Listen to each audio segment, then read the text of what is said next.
नमस्कार, मी वृषाली पाटील बातमीपत्रात आपलं स्वागत करते। सुरुवात करू एका ब्रेकिंग बातमीने। सरकार आल्यावर पहिल्या कॅबिनेटमध्ये जुनी पेन्शन योजना लागू करू असं पटोले यांनी म्हटलंय। तर आपलं सरकार आणा, तुम्हाला जुन्या पेन्शन योजनेचं वचन देतो।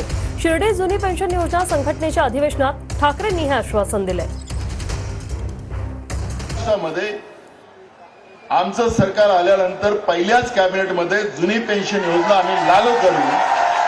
ज्या राज्यामध्ये काँग्रेसचं सरकार आहे, मग कर्नाटक असेल, तेलंगणा असेल, हिमाचल असेल, आम्ही जे कमिटमेंट केलं होतं त्या राज्यामध्ये पहिल्याच कॅबिनेटमध्ये काँग्रेस पक्षाने निर्णय घेऊन पेन्शन चालू केली। मी तुम्हाला आज वचन देतोय की आपलं सरकार आपण सगळे मिळून आणा।